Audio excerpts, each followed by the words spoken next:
I hope you feel well, and that the topic that is going to be presented here won't will keep you awake.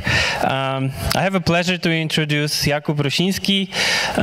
Jakub is an experienced tester and test manager. He has worked with multiple multicultural environments.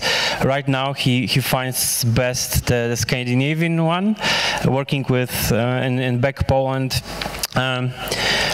Except of being test manager, he is also known presenter, trainer. Whenever there is opportunity, Jakub finds time for that. I'm not sure if you are aware, but this is also like testing cup champion this year, like one of the champions in the team. And today, Jakub will tell us a little bit more how testing can be similar to some, regular life activities. Let's bring warm welcome to Jakub. Hello, everybody. Hi. It's a great pleasure to be here with you. This is all because of Bart Schulz. Because, I definitely wasn't sending this paper for A&A Days. He invited me to do this presentation here. I don't know, maybe he wanted surprise sex for you on A&A Days. He's not here. That's the best part of it. As you all probably know, I hope,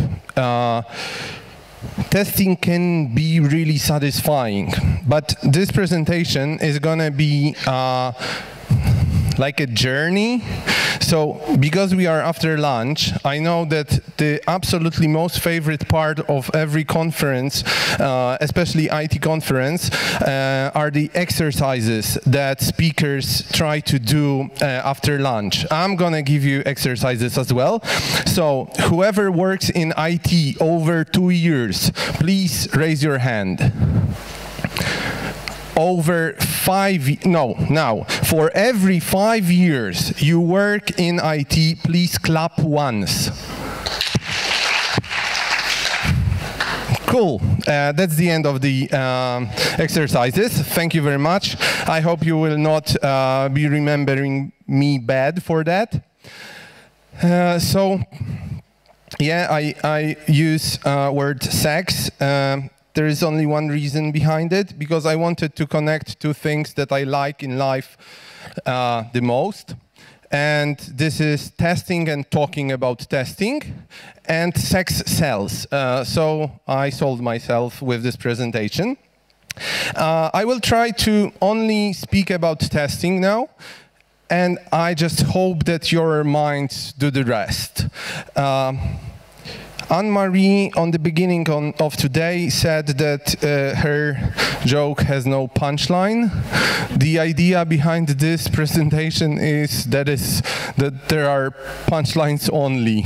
So don't expect anything more, please. Okay, so as I said, the journey.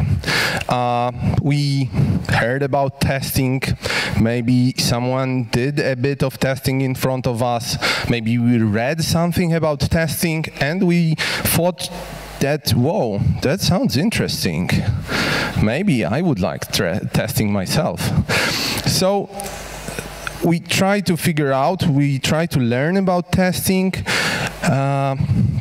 We look into the books, into the internet, possibly find some videos on the internet of people testing. And yes, there are some, mostly from India. And we want to do it ourselves, but it is not that easy. I mean, it's not that anymore than if we go to the market and say, hey, I really want to test, I'm interested in testing. Anyone will give you a job and let you test, right? So you have to train. And I mean, the problem is that whatever you find online about testing is always perfect. It's bold, it's exaggerated, every testing is successful. It's not like that in real life. But you have to get some experience. And usually the first experiences you get are those that you get by yourself. It just is like that. I mean, of course, there are platforms that are connecting people testing by themselves, but still, you are all alone. And I mean, it's not always the team approach. It's not always the pairwise approach. I mean, it can be as good as successful when you're alone testing as it is in a group, right? And there is one concept. I mean, it's some time already that has been raised. But especially young testers, I would like you to really think about it, be critical about it, because it's sometimes really hard to match and align three parties in three amigos concept. Sometimes it's easier when you start in a smaller group. So once you train, you think that you're really good, and you want to finally find a job in testing, right? So you prepare your CV. And I've got only one favor to ask of you. Please don't lie. Don't make yourself better. It's much better to be honest and tell what we really are capable of and what we are not, instead of just describing everything we have ever read or heard about. And for the youngsters, there's not many of you here, as I saw. Please remember that if you have system to test, it's not only about jumping right over it and test. You have to prepare your system, you have to get correct data, you have to understand the system, and then your testing really makes sense. Okay, so you didn't lie in your CV, someone liked your experience, thought that it's quite okay and it's matching the company, so you are here getting your system to test, maybe even multiple systems. That's okay as well. What is important here, that you're not selling yourself anymore. Now you're developing the relationship with the system. We may call that we're going into maintenance of this relationship, right? So here, I think the most important thing is to remember that testing is a process. As quality was a journey this morning, testing is a process. It's never a single task. You cannot do a test or two and just hope that everything else will happen by itself. So, I mean, unless you have someone who will do it for you, but that's not very often. Okay, so I think one of the most important things when we really get into proper testing is communication. And if two parties are not communicating, then it's extremely easy to misalign expectations. And sometimes it's even more than just communication happening. We have to communicate in a proper way. Because let's imagine that you hear 9 about your testing and you think, wow, this is probably 9 out of 10. My testing is good, isn't it? And maybe that was just the beginning of 9. And yeah, so please remember, communication, and understanding each other, every party. And when talking about communication, you probably all heard and love ISTQB. One of testing principles is pesticide paradox. So basically, that's nothing else than routine. Routine has to be communicated. If people, systems, development gets into the routine, it's usually going somewhere wrong. So please remember, communicate it as well. And this is finally something about this conference. You should be agile because it's most likely that in testing or in your communication in testing, there will some surprise happen. And you just have to deal with it. You have to be prepared for it. You have to deal with it. I think that once you're really getting into testing, you should try out the different ways of testing, different kinds of testing. Maybe performance is for you. Maybe load testing is for you. Maybe you just want to focus on functional tests and that's it. I don't judge. Even if you're really into one kind of testing, your boss or you yourself should not limit yourself. Please go there and try. I want, and hopefully no one will put you in the box and label you. You should be increasing your knowledge and understanding of many different approaches that we can meet there in the world.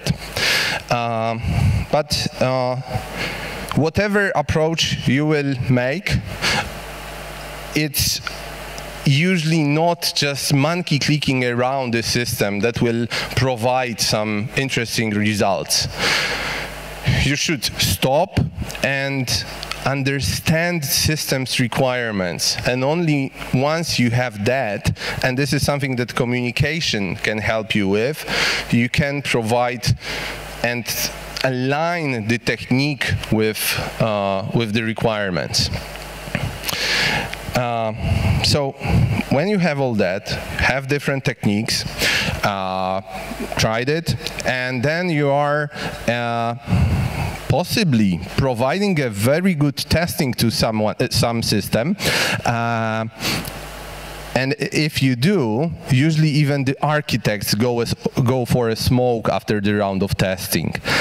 And what does it mean, good testing? And I think that, honestly, and this is surprising, bless you, this is surprising for me, ISTQB is correct again, because it's very context dependent, is project dependent. I can tell you from my example that for me the best testing is not the very scripted one when I have very specific path to follow. It's when I have some testing ideas, but then I am allowed to freely explore all around those general ideas. And once I'm able to do it, that's usually the best for the system and for me, and gives the best results as well.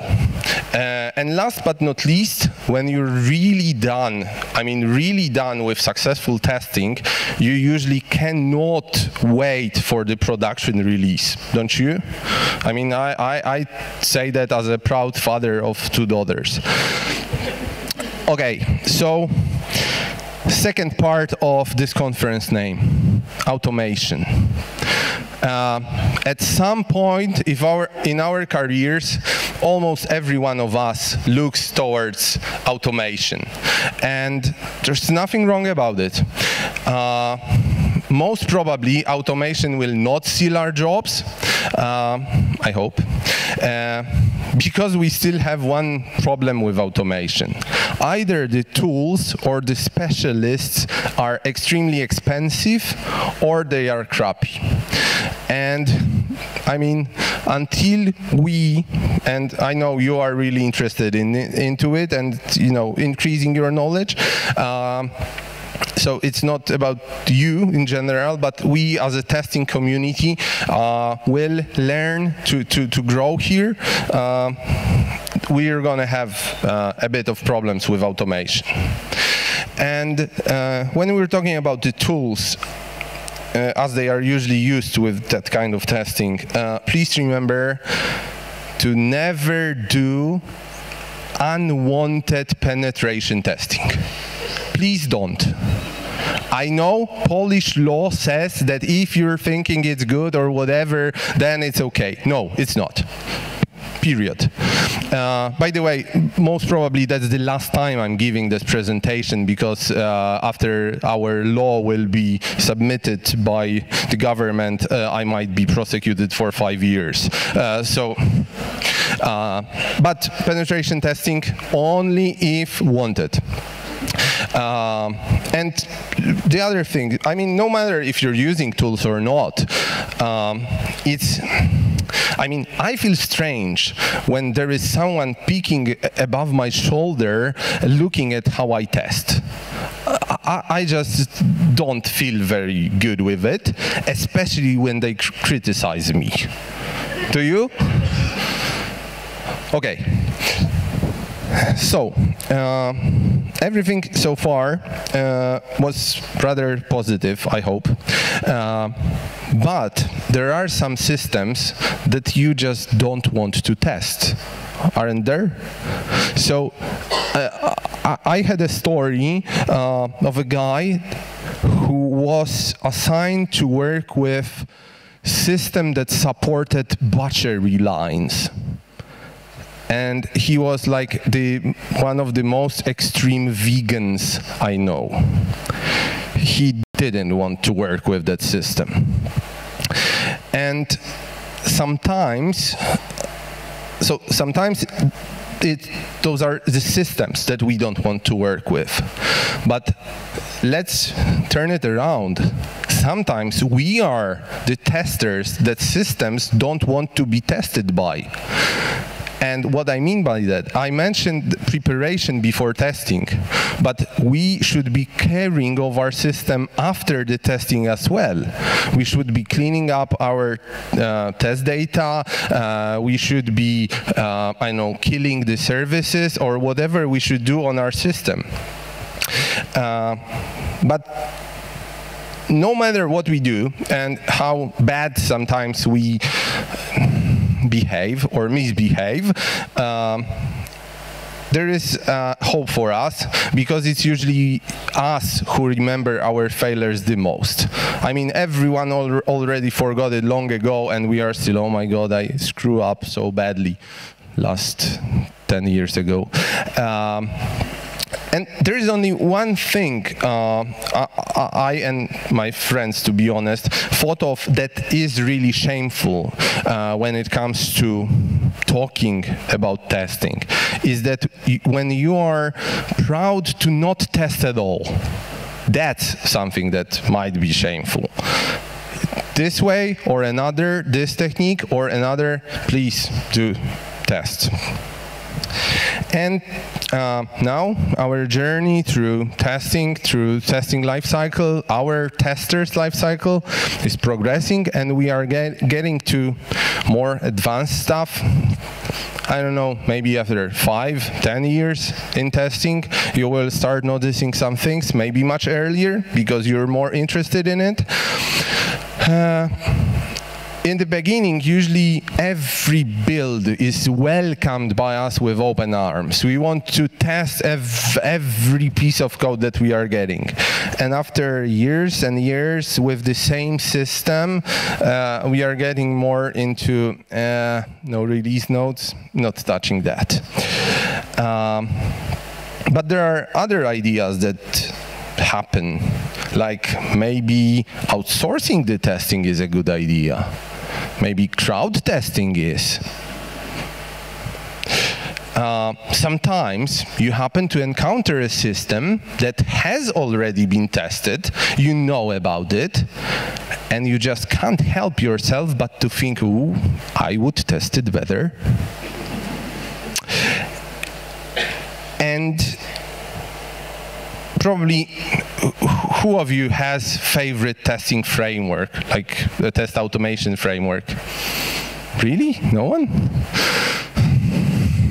because then my next idea is irrelevant, because sometimes it happens, I mean, for me it did happen, that we find newer, shinier, prettier testing framework, but we just stay with the old one because we are so used to it, and we just feel that we were made for each other, and we decide to go with the one that we really, really know. But apparently you don't. But getting back to really important stuff, please. Security. Security is extremely important. It is. It's like with unwanted penetration testing, just don't. Security is, just is. I mean, I'm coming from banking industry, and yeah, here it is, connection to that. We have really, really valuable data. And no matter if we're talking about our test system or the production system, there are extremely high responsibility put on our shoulders. And we just have to take care of all that data that are provided to us. And this is something that that we have to take care, security. And I mean, that's very simple to say, much harder to do, is that it's much easier to prevent than cure. And I mean, just remember, the more important stuff there is in your systems, the more prevention and security is more important. And getting back, this is the place where the brackets appeared on the title. So it's, I mean, testing is similar, even if it's not good, or it could be better, because as a young wanting tester, you think that, wow, now I have to learn so much, read all this documentation and go to all this meeting, and once I'm gonna be more senior, I will be allowed to do as much testing as it is possible. And then you're getting into more senior position and more senior position, possibly some lead positions. And there are more events like planning, preparation, coaching, even sometimes telling other people about how to test well. And there is less and less time for you to really test. So that's not as you're hoping it will be. And I hope this is something that was lost with the more classic methodologies, but unfortunately it wasn't. The development tasks are prolonged, they sometimes are delayed, and we end up in a situation in which we have no or very little time to test, and we have to do it in a rush. Welcome to parenting. And I mentioned you are an elite of testing, as I tend to say to people who are interested and want to, increase our knowledge, meet with other people, listen to their stories. No real story here, sorry. But you are an elite of testing. You want to grow, and you want to learn, and you want to do something about it. You come here to speak. I mean, that's awesome. And we people who are doing that, we live in a kind of a bubble, and we believe that everywhere is like that and everyone is like us. Well, unfortunately, it's not like that. There are a lot of places that testing is just a job. So people just go, test, leave, that's it. No more interest. And sad project truth is that sometimes testing is better, sometimes testing is worse, but the most important thing about testing is that it is happening at all. Yep. Any testing better than no testing at all. And I just wanted to say thank you, especially to my wife Ola, who was the dry runner of this presentation. Dozens of years of happy testing together. Another Ola who drew all the pictures for you. A lot of people who heard about this presentation were coming to me and giving me ideas, so that was awesome, and I thank all of them.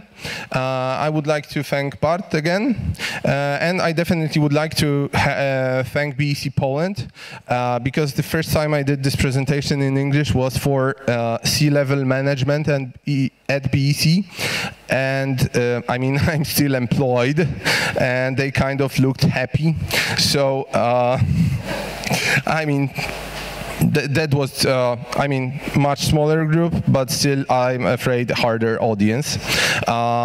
You can meet us at our stand just behind the left door as I look at them. So please come to us and talk about us, because we are a really nice place to work. Unfortunately for some of you in Warsaw, still awesome city. And we do have, as it was mentioned, we do have Scandinavian work culture, which is really open and trusting. And from my own experience, people do grow in environments like that. And ladies and gentlemen, that was it. That is me. I do some other stuff besides doing fool of myself in front of people. So please, you can come talk to me as well. Thank you very much.